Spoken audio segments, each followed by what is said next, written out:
آپ نے ظاہر نقطہ کل اٹھایا اور آپ نے عدالت کے سامنے بتایا، سہولیات کے حوالے سے بھی، ملاقات کے حوالے سے بھی تمام باتیں رکھی. آج پنجاب حکومت کا جواب بھی سامنے آیا، آپ کے کیا تاثرات ہیں اس حوالے سے؟ خان صاحب بالکل ہی ایک فریولس سا جواب ہے. میں اس کو اردو میں ترجمہ کروں تو سخت ہو جائے گا، لغو قسم کا جواب ہے. مثلا جو باتیں کی ہیں تو یہ گیرزن میں ان کو ان سے کون سی بات تھی جو ان کو جو فیسلٹی ان کو اویلیبل نہیں تھی. گیرزن میں ہم ان کو ہر ہفتے ملاقات کرتے تھے، ٹھیک ہے کبھی کبھی ڈینائی کر دیتے تھے، یہاں بھی کر سکتے ہیں جن کنڈیشنز کے اندر ملاقاتیں کرائی گئی ہیں. گیرزن میں بھی کہا گیا تھا کہ اس کو صرف 4 بندے مل سکتے ہیں، ایک اس کی بہن، ایک اس کی والدہ، ایک اس کا والد اور ایک اس کی بیوی. ایک بہن چونکہ پاکستان میں نہیں ہے تو 4 بندے مل سکتے ہیں بلڈ ریلیشن. اس کا جو بردر لا ہے، جو میرا بھتیجا بھی ہے، میرا اس کا فرسٹ کزن بھی ہے، ان کے 3 بچے جو ہیں ان تک تو انہوں نے ڈینائی کیا رکھا. یہی حال یہاں پہ ہے. انہوں نے کہا جی آپ بلڈ ریلیشن کر سکتے ہیں. اچھا پہلی بات. دوسری بات یہ جی کہ جو کنڈیشن ہے خانزاد صاحب، اصل میں چکر یہ ہے کہ جیل کے اندر سب جیل ہے. وہاں پہ ایک پتہ نہیں بتایا گیا کہ ہائی سیکورٹی زون 1 ہے جس کے اندر لشکر طیبہ کے اور TLP کے اور اس طرح کے قیدی ہیں جن کے ہو سکتا ہے کہ ابھی ٹرائل ہو رہے ہوں اور ان کنڈیشن میں رکھا جا رہا ہو. اب جب کہ آپ نے ان کو 10 سال کی سزا دے دی تو آپ اس کو جیل کے حوالے کر دیں، جیل جانے اور رو جانے. اب میں چونکہ آپ کو پتہ ہے کہ یہ پتہ نہیں وہ میری خوش قسمتی ہے بدقسمتی کہ میں ہر لیول کے بندے سے ان کانٹیکٹ ہوں، میں ان لوگوں کے ساتھ رابطے ہوئی. میں اس سے پہلے جو متعلقہ لوگ تھے اور جو ٹاپ کے لوگ تھے، نمبر 1 تھے ہر طرح کے، جو ادھر سے بھی ادھر سے سب سے ملا ہوں. اور وہ مجھے ظاہر ہے کہ دلاسے بھی دیتے ہیں اور کہتے ہیں جی کہ آپ جو ہے 2 4 5 ہفتے رہنے تھے. مجھے سمجھ نہیں آئی کہ ان کو 2 بیرکس میں بند کر دیا گیا ہے. یہ حقیقت ہے کہ گیرزن کے اندر ان کے حالات اس سے بہتر تھے. وہاں ان کو آدھا پونا گھنٹے کی ایک چھوٹی بہت واک بھی کرنے کی دی جاتی تھی. عملاً و فزیکل ریمانڈ کی طرح ایک حوالات میں ایک چھوٹے کمرے بند تھے.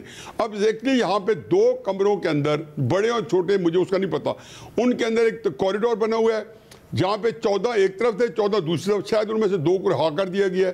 اور اس کے بعد وہاں پہ وہ کہتے ہیں جی نہ تلاوت ہو سکتی ہے، نہ اس طریقے سے آپ کوئی کتاب پڑھ سکتے ہیں. ان کو ظاہر بندہ چڑھا ہوا ہے، یہ اتنا شور ہو گیا اور وہ سارا ہے کہ اس کو کھولتے نہیں ہیں.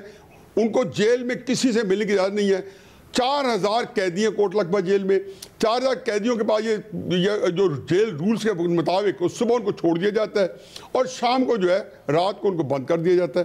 اب نہ تو یہ جیل کے اندر سب جیل قرار دے کے انہوں نے ایسا بتا دیا، تاثر دیا. مجھے تکلیف یہ ہوتی ہے کہ by the people, of the people, for the people. اور وہ لوگ جو ہے کانٹیسٹ کر رہے ہیں انہی لوگوں کے رائٹ کہ جو by the people, of the people, for the people ہے. صاحب یہ تو یعنی کہ جو آج کہا گیا، اور ایک بات آخری جی مکمل کیجئے. جی میں سوال کر لیتا ہوں کہ جو پھر عدالت میں آج کہا گیا کہ مینول کے مطابق سہولیات ہیں وہ نہیں مل رہی ہیں، جو باتیں تفصیل بتائی گئی وہ بالکل بھی نہیں ہیں، آپ یہ کہہ رہے ہیں؟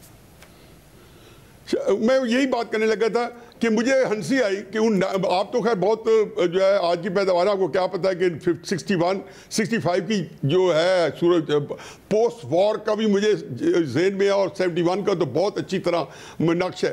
یہاں سے ریڈیو پاکستان سے جو انڈین قیدی ہوتے تھے ان کی جو ہے بیانات ہوتے تھے، ادھر سے انڈین ریڈیو سے پاکستانی قیدی. ہمیں جی 7 دن گرم روٹی دی جاتی ہے، ہفتے میں 1 دن حلوہ دیا جاتا ہے. یہ تو ان کی آج رپورٹ آئی ہے. میں تو میں نے آج کورٹ کو بتایا جی کہ گیرزن کے اندر یہی سہولتیں ان کو تھیں.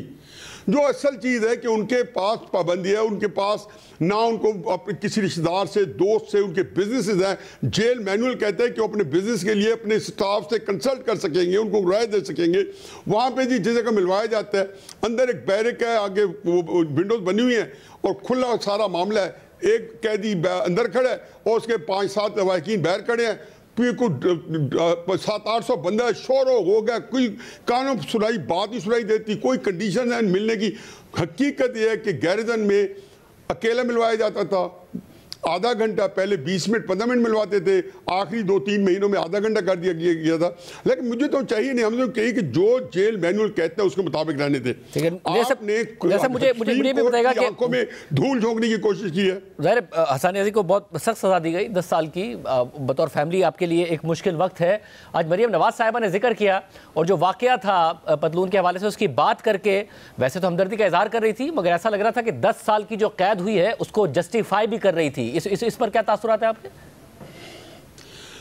دیکھیں شاہدیب صاحب, مجھے بڑا افسوس ہوا مریم نواز صاحبہ کا. ایک دفعہ پہلے بھی ذکر کیا تھا, ایک بڑے کلیشے ہے, ایڈیج ہے کہ سیاست میں دل نہیں ہوتا. تو جب یہ بات کی تو مجھے لگا کہ سیاست کی آنکھ میں حیا بھی نہیں ہوتی. میں 7-8 سال جو کرتا رہا, میرا اپنا نیریٹر تھا. اب اس کے بعد انہوں نے جو بات کی بالکل سریح جھوٹ ہے. میں آج بھی کہتا ہوں کہ جو لوگ جناح ہاؤس کے اندر داخل ہوئے ہیں, جنہوں نے اکسایا ہے, جنہوں نے بھڑکایا ہے, میں ملٹری کورٹس کی as a democrat, as a constitutionalist میں کبھی حمایت نہیں کروں گا. لیکن ان کو ATC میں قرار واقعی سزا دیں, 14 سال 10 سال 20 سال جو بھی قانون کہتا ہے, جنہوں نے جو کچھ فوجی تنصیبات پہ حملہ کیا. حسان نیازی صاحب کے لیے مجھے کوئی ریلیف نہیں چاہیے, مجھے انصاف چاہیے. یہ کلپ جو ہے جنہوں نے بنایا تھا اور یہ تاثر دیا تھا اور پورا نیریٹو پھیلایا کہ انہوں نے پتلون اٹھائی ہوئی ہے, اب اس تقریر کے اندر اگر اس نے اکسایا ہے, بھڑکایا ہے, یا پتلون اٹھائی ہے, یا پتلون کو کہیں سے ہاتھ لگایا, کوئی نامعلوم پیچھے سے, پتہ کون نامعلوم تھا, تقریر کے دوران ینگ آدمی ہے جو شیلا کی نے کہا کہ حسان صاحب تک پتلون پیچھے سے اٹھائی جا رہی ہے. آپ وہ کلپ ابھی دکھا رہے ہوں گے شاید. اب اس میں یہ ہے کہ جو ہے نا انہوں نے کمنٹ دیا کہ ان کی بھائی صاحب کی جو ویسٹ ہے وہ 50 انچ ہے, جو بڑا ہی ڈسپیکیبل, بڑا مجھے بہت تکلیف ہوئی کہ ایک پڑھا لکھا آدمی LLM ہے, بیرسٹر ہے, وہ اس طرح کا کمنٹ دے.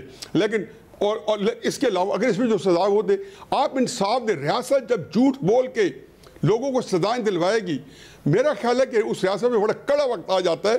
اور پھر مقصد کیا ہوگا, یہ ہوگا کہ جی تحریک انصاف کے لیے جب یہ خبر چلے گی کہ عمران خان کا بھانجا, تو اس کے لحاظ سے پتہ نہیں وہاں پہ ٹیررائز ہو جائیں گے. 2.5 سال میں شاہزیب صاحب, جنوری سے 2021 سے لے کے آج جنوری 2024 ہے, 3 سال میں ایک سیاست کے اندر جو اپنی ساکھ, اپنی ساری مقبولیت اس کی زمین بوس ہو چکی تھی, آج وہ پورے پاکستان کی سیاست کو اپنی گرفت میں لے کے پھر رہے. کیا اسے کشمیر آزاد کروایا ہے؟ کیا بزدار نے تاریخی حکومت کی ہے؟ کیا اسے اپنے 2018 کے وعدے پورے کیے؟ ظاہر ہے کہ جو لوگ عمران خان صاحب پروجیکٹ کو 3 سال ہینڈل کر رہے تھے, انہوں نے مس ہینڈل کیا ہے. انہوں نے عمران خان صاحب کے اندر مردے میں جان ڈالی اس کی سیاست کے, اور وہ آج کل دندناتا پھر رہے. باقی جو ہے کہ جو کچھ یہ کر رہے ہیں, جو مجھے تکلیف ہوئی ہے کہ اس کے ساتھ جو ہے ہمارے جو سیاست کے جو لوگ ہیں جیسے مریم نواز صاحبہ, مجھے حقیقت امید نہیں ہے, لیکن انسان کو جن سے کچھ تعلق ہو ان سے تکلیف پہنچتی ہے. اب میں خود اسی بات کا جو ہے میرا پروفیشن ہے باتیں کرنا یا آرگومنٹ دینا, یہ کہ ہمدردی میرے ساتھ کرنا اور اس کے بعد کہنا کہ جی وہ اس نے یہ پتلون اٹھائی اور پورا قصہ نریٹ کرنا. تو اگر یہ قصہ غلط ہے تو میرا خیال ہے کیا مریم بی بی معافی مانگیں گی یا اس کے کہیں گی میں الفاظ واپس لیتی ہوں؟